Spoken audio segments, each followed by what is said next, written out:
Assalamualaikum warahmatullahi wabarakatuh. Perkenalkan, saya Reda Hidayah dengan NPM A1M023051 dari Program Studi Pendidikan IPA. Video ini dibuat untuk memenuhi tugas mata kuliah Etnosais yang diampu oleh Ibu Aprina Devianti Magister Pendidikan. Pada video ini saya akan membahas mengenai konteks etnosains, perpindahan kalor, dan perubahan zat dalam tradisi Malamang. Tradisi Malamang ini merupakan salah satu budaya masyarakat yang tidak hanya memiliki nilai tradisional, akan tetapi juga berkaitan dengan konsep ilmu pengetahuan alam, khususnya pada proses perpindahan kalor dan perubahan zat yang terjadi selama proses memasak lemang. Melalui pembahasan ini, diharapkan nantinya kita dapat memahami bahwa konsep sains dapat ditemukan dalam kehidupan sehari-hari dan budaya lokal masyarakat. Adapun tujuan dari pembuatan video ini adalah yang pertama untuk menjelaskan hubungan antara tradisi Malamang dengan konsep perpindahan kalor dan perubahan zat. Yang kedua untuk mengenalkan penerapan etnosains dalam budaya masyarakat. Yang ketiga untuk meningkatkan pemahaman mengenai konsep IPA melalui kearifan lokal. Keempat, untuk menumbuhkan rasa apresiasi terhadap budaya tradisional Indonesia. Yang kelima, serta menunjukkan bahwa ilmu pengetahuan dapat ditemukan dalam aktivitas budaya sehari-hari. Pada slide ini dijelaskan bahwa dapur tradisional dalam tradisi Malamang dapat dianggap sebagai laboratorium alam karena mengandung berbagai konsep sains di dalamnya dalam proses memasaknya. Dari segi kacamata budaya, masyarakat mengatur posisi bambu, memutar bambu secara berkala, serta meracik telur ini dan santan berdasarkan pengalaman secara turun-temurun. Nah, tradisi ini juga dilakukan secara gotong royong, sedangkan dari kacamata sains, proses tersebut berkaitan erat dengan perpindahan kalor, keseimbangan panas, dan perubahan zat yang memengaruhi tekstur serta rasa lemang. Hal ini menunjukkan bahwa kearifan lokal dalam tradisi Malamang memiliki hubungan erat dengan konsep ilmu pengetahuan. Pada slide ini dijelaskan mengenai sejarah tradisi Malamang yang berasal dari pesisir Ulakan Pariaman. Tradisi ini berkembang bersamaan dengan penyebaran agama Islam oleh Syekh Burhanuddin. Pada awalnya, masyarakat masih menggunakan wadah masak secara bergantian sehingga belum sepenuhnya sesuai dengan aturan halal. Oleh karena itu, diperkenalkanlah teknik memasak menggunakan bambu sebagai wadah alami agar makanan dapat terjamin kehalalannya. Selain itu, bahan yang digunakan juga mengalami perkembangan dari beras biasa menjadi beras pulut atau ketan yang memiliki tekstur lebih lembut dan daya tahan lebih baik. Adapun juga variasinya itu seperti diberikan pada kembang pisang dan lain-lain. Hal ini menunjukkan bahwa tradisi Malamang merupakan bentuk inovasi budaya yang menggabungkan nilai agama, kearifan lokal, dan perkembangan masyarakat. Dalam proses membuat lemang, terdapat beberapa bahan dan alat yang digunakan. Yang pertama itu ada namanya talang atau bambu. Nah, alat ini berfungsi sebagai wadah utama karena mampu menahan panas dan berfungsi sebagai konduktor panas alami. Di bagian dalam bambu terdapat daun pisang. Nah, daun pisang ini memiliki fungsi sebagai isolator panas sekaligus memberikan aroma khas pada lemang. Adapun bahan utama yang digunakan itu adalah beras pulut atau ketan karena memiliki tekstur yang lebih tahan lama, lebih tahan panas dan tidak mudah hancur saat dimasak. Selain itu ada santan kelapa yang memiliki peran sebagai zat emulsi yang memberikan rasa gurih dan membantu proses pemasakan. Selanjutnya itu ada garam dan kemiri yang digunakan sebagai pelengkap rasa sekaligus membantu pelepasan lemang dari dinding bambu setelah matang. Hal ini menunjukkan bahwa setiap bahan dalam tradisi Malamang memiliki fungsi tertentu baik secara budaya maupun secara ilmiah.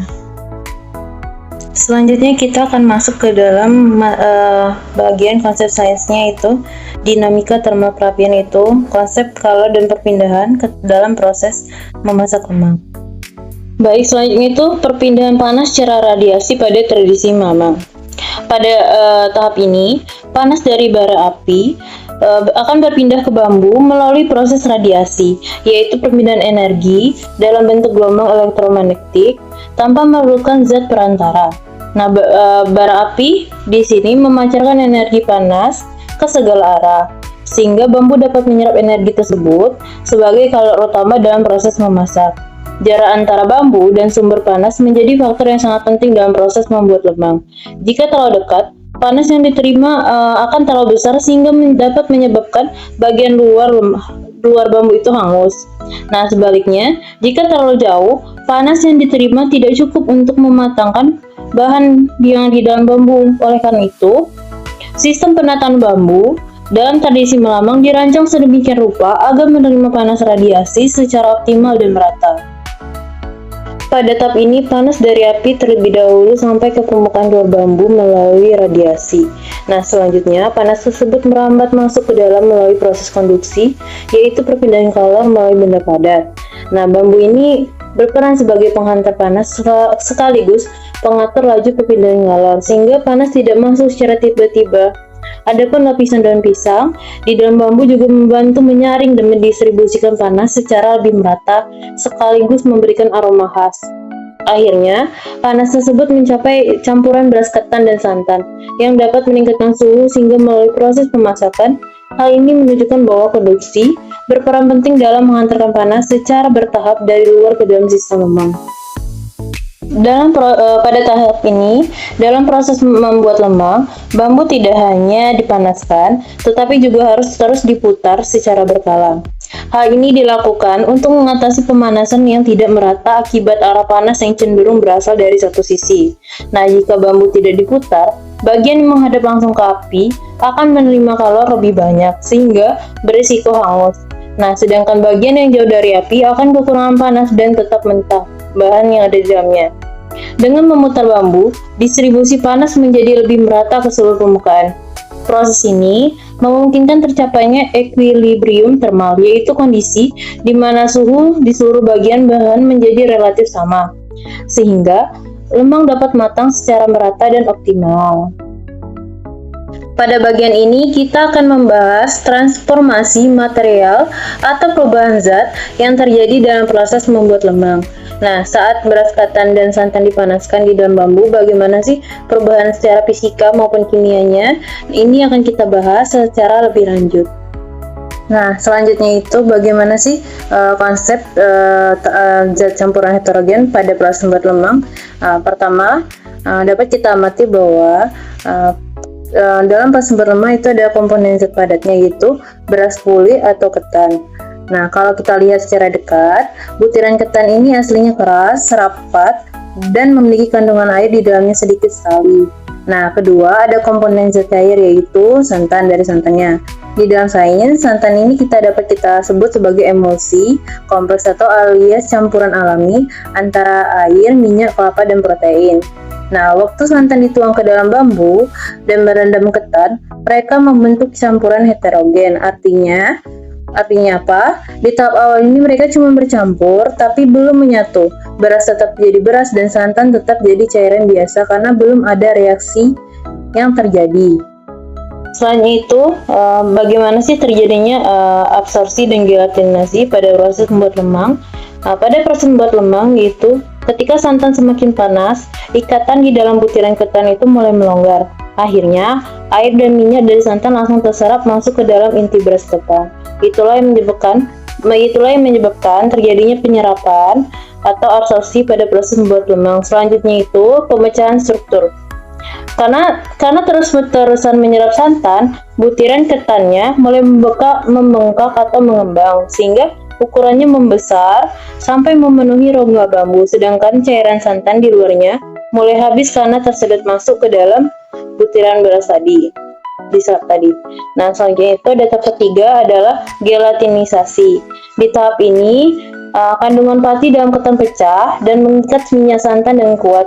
Hasilnya, ketan yang tadinya butiran terpisah berubah total menjadi satu padatan tunggal yang kenyal dan lengket. Pada bagian ini kita akan bahas mengenai ekstraksi nilai karakter dalam proses membuat lemang. Perlu kita ketahui bahwa dalam proses membuat lemang bukan hanya sains saja di dalamnya, tetapi terdapat nilai-nilai kehidupan yang terkandung di sana, baik secara sosial, budaya, dan lain-lain.